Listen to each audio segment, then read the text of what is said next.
The Mavs are up to something huge. And this is not an exaggeration here. And what we're working on is probably more important than our 3-9 record to start the season. I am your host, Ethan, the advisor Clayton. In today's episode, we're going to talk about the loss that happened last night to the Phoenix Suns. We're going to talk about probably the feel-good story of the year, if you're a Mavs fan. And you guessed it, your advisor has been cooking up trades. Actually, no, I'm not going to take credit for this one. Let me take a step back. Dalton Trigg, over at Step Back Mavs podcast, one of my favorite follows in the entire earth, has cooked up a beautiful, beautiful trade. And I'm going to talk to you about why I like it so much and why I think I'm going to pick up the phone and call Chicago right after this episode. But welcome to Your Mavs, a Dallas Mavericks podcast where all are welcome, but y'all better behave.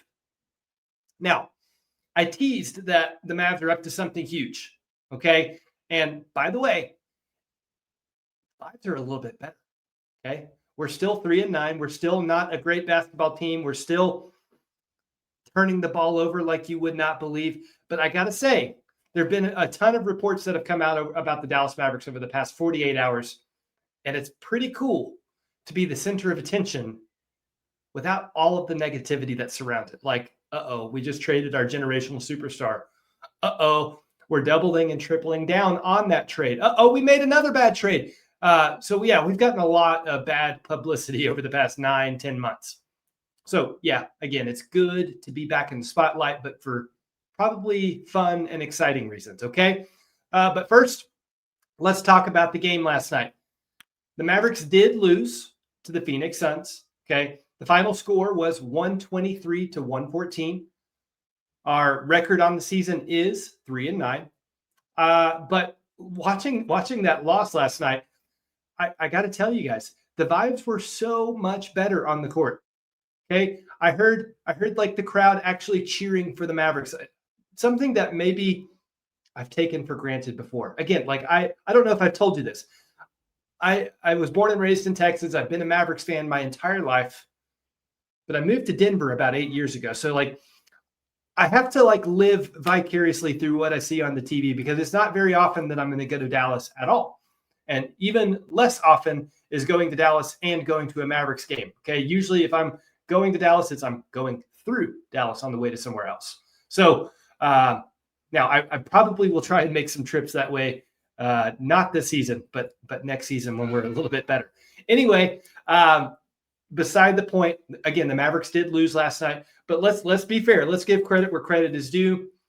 The Suns are surprisingly good, and they have now won the 6 of the last 7 games that they have played, right? And kind of shocking to me.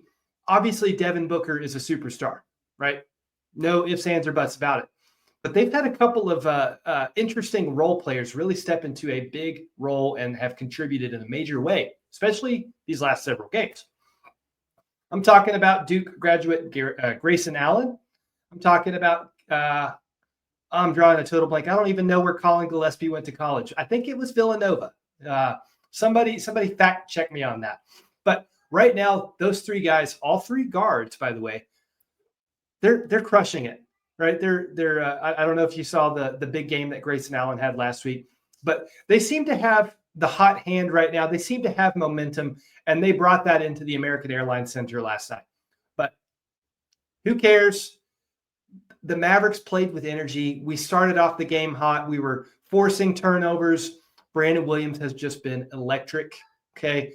We'll talk more about some of the specifics behind, what I liked on the court last night.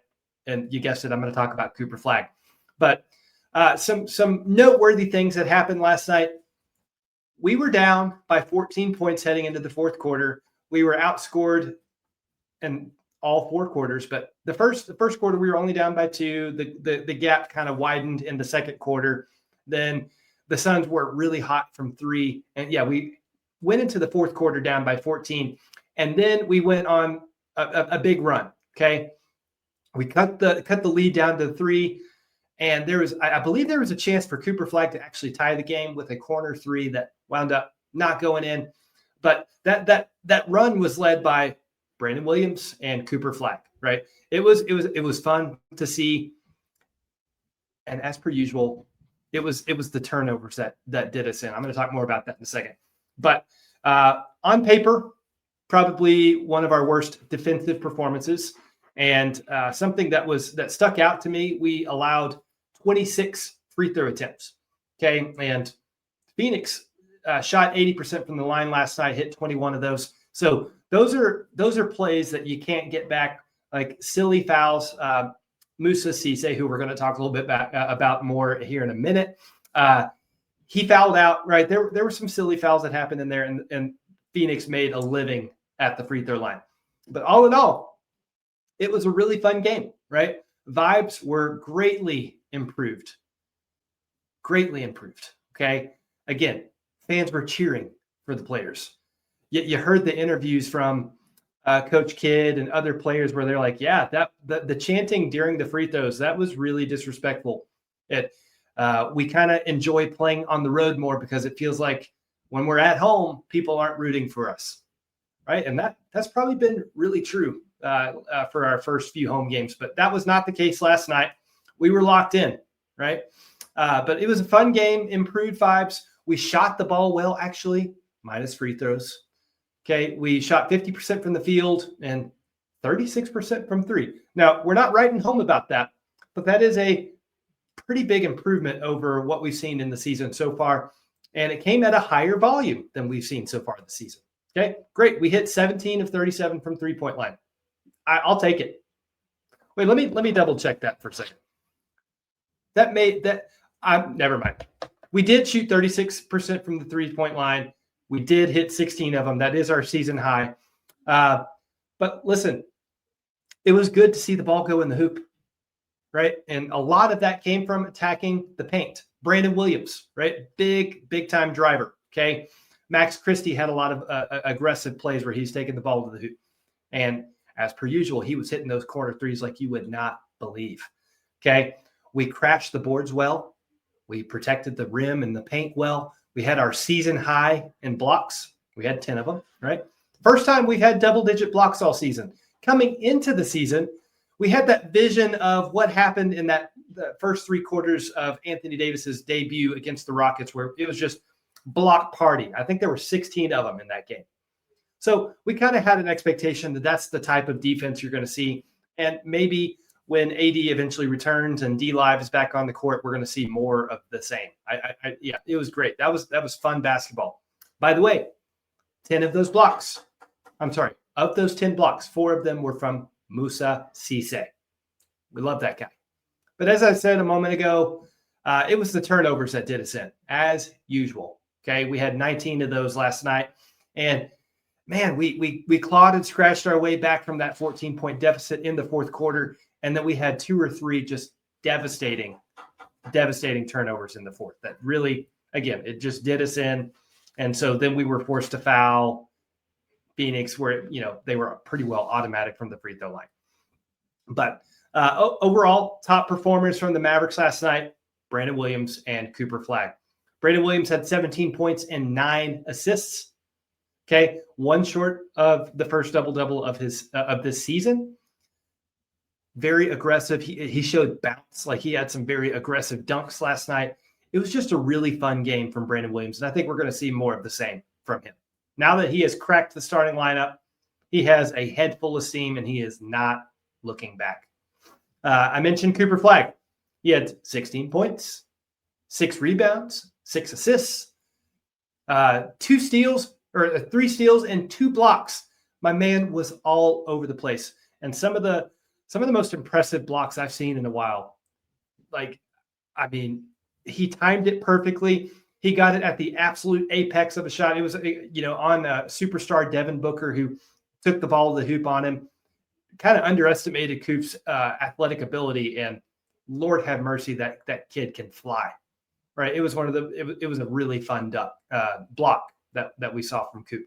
So I really liked what I saw, mainly from those 2 guys. And another added bonus, Klay Thompson hit 3-pointers again. In fact, he hit 6 of them. He was 6 of 17 from the 3-point line. Not great shooting numbers, but he looked confident and he looked comfortable.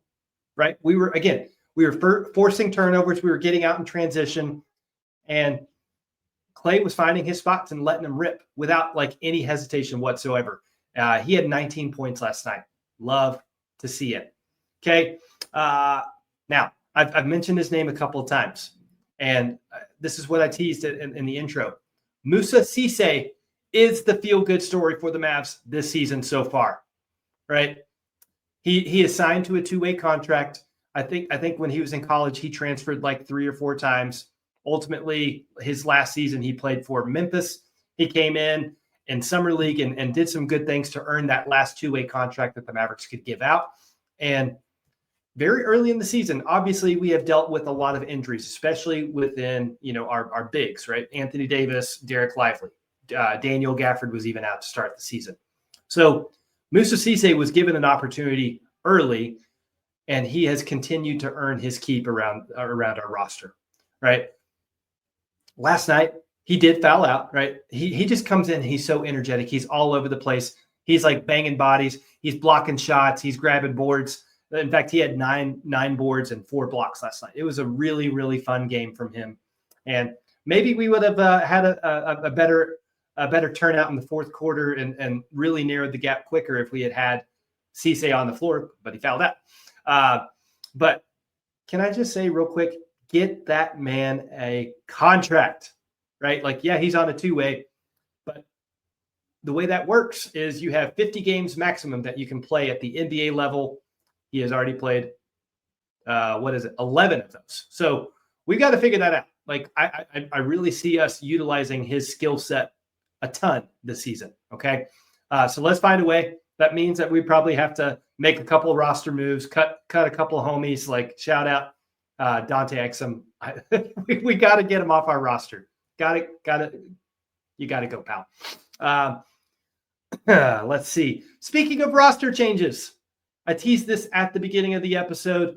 We're going to talk one specific trade idea. Again, this was proposed by my man Dalton Trigg over at the Mavs Step Back podcast. A great follow. Okay. You should totally check out their Substack as well. Incredible stuff. I love me some Dalton Trigg. Here is the trade that my man proposed. And this is the one that I really, really love. It's my favorite that I've seen so far. And I talked about it a little bit in yesterday's episode, but I rushed through it. I got home from my 9 to 5. I was stressed out. There was very little time to record and talk until, before the tip off. I rushed through it. So I'm going to unpack it a little bit further today. The trade package is you send Anthony Davis to Chicago, hometown hero. He is from Chicago. I think it makes a lot of sense. Chicago is the kind of team that is playing really, really well this season, and they could be looking to like push all their chips to the center of the table to really try and make a dangerous, deep playoff run. Okay. Many people thought that they would be like 40-42 to end the season. I don't think that's going to be the case. And trading for Anthony Davis would actually move the needle for them in a substantial way. So we sent Anthony Davis to Chicago Bulls. In return, we get Nikola Vucevic, we get Kobe White, Patrick Williams, a 2026 first-round pick, and a 2028 first-round pick. First of all, give me all the draft picks. That's what I want. I want to see more of that. Whether or not that winds up being a lottery pick because the Bulls are actually really good this season, I don't care. This is a deep, deep draft, and however many attempts that we can have or how many picks we can have in that first round of next season's draft, I'm all in for that. Plus, we have zero control over our draft picks between 2026 and 2031. So, yeah, let's sprinkle in that little 2028 first-round pick. Who knows how valuable that will be? I don't know. But now let's talk about the players. Nikola Vucevic, okay? I believe they call him Vucci Mane over in Chicago. It's a pretty fun nickname. Right now, he is on a $21 million expiring contract, okay? So my ears perk up a little bit when I hear expiring contract. Really what that means is we don't have to bring him back next season, and then all of a sudden we have $21 million more of cap space, okay? But the impact that he could have on the floor if he did become a permanent fixture on the Mavericks roster, he is a 5 that can stretch the floor and shoot threes, okay? Wow. Maybe we could continue running our flow offense the way that we have. Maybe we could continue running a double big lineup like we have been if we have someone that can shoot threes. Okay, that's the big deal to me. One more thing about Vooch. He is a solid rebounder, and he is a double-double machine. Okay, I'd be happy to have him on our roster, even if he's not starting and we start Derek Lively over him. It'd be great to have a big that can shoot. Okay, now probably my favorite part of this trade, besides the first-round picks that I already talked about, Coby White. This is a guy on an almost $13 million expiring contract. Once again, ears perked up. We like the expiring contracts. We're now at $34 million of expiring money. Okay. He is a combo guard that can score, right? Like straight up, that is in his DNA. He is a shooter from way back. Okay.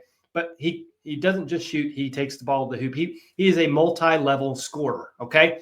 And he is a 37% career 3-point shooter. And he has improved vastly since he started in the NBA as an initiator and passer. Okay. A skill set that we desperately need, especially the scoring. But like, again, whenever we have a real point guard or a real guard on the floor with Cooper Flagg soars. Okay. Like he just skyrockets with his production. And then this is just kind of a filler, guys. Like this is not something that I don't believe anybody would be excited about. But the name that was mentioned as the third player that would be incoming is Patrick Williams. He is on an $18 million expiring deal. He was once a promising 4. Okay.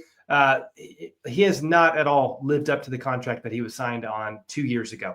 It really looked like he was going to be that stretch 4, right? That versatile forward that could, switch on some smaller threes and also like do some, decent defending in the paint, in or near the paint that is. But not somebody that we'd be excited about. Turns out power forward is probably the position that we're most stacked at, even with sending AD out. But for financial reasons, and probably for Chicago to even be willing to do this deal with us, they would need to include Patrick Williams again. They have a lot of expiring money on their books right now, and as much as they're paying these guys, so far Coby White hasn't played this season because he's been hurt, and the Bulls are still crushing it. Patrick Williams is not seeing a whole lot of playing time right now, and the Bulls are crushing it. Vucevic has been a big part of their success so far this season, but again, he's on a $21 million expiring contract, and Anthony Davis is a hometown hero in Chicago. So I think this actually makes a ton of sense. Like, I wouldn't even think twice about it. I'm picking up the phone right now, and I'm calling the Chicago Bulls and be like, let's do this, okay? That's really all I've got for you today. I would love to hear from you, though. I would love to hear from you. Please let me know what you think about the trade package of Nikola Vucevic, Coby White, and Patrick Williams. And don't forget, there's 2 first-round draft picks attached to that proposal, okay? As many dadgum first-round picks as we can get. Like, let's go get it. Now, one caveat to that, and I'm gonna be a broken record. And this is kind of the whole basis of today's show. The Mavericks are up to something huge. This was reported by Chris Mannix over at Sports Illustrated. As for what's next, I'm told that Mark Cuban, the Mavs minority owner who was once exiled from basketball operations by Harrison, is back at the table. He's back, y'all. And I'm also told that radical roster changes have already been discussed by Dallas's new brain trust.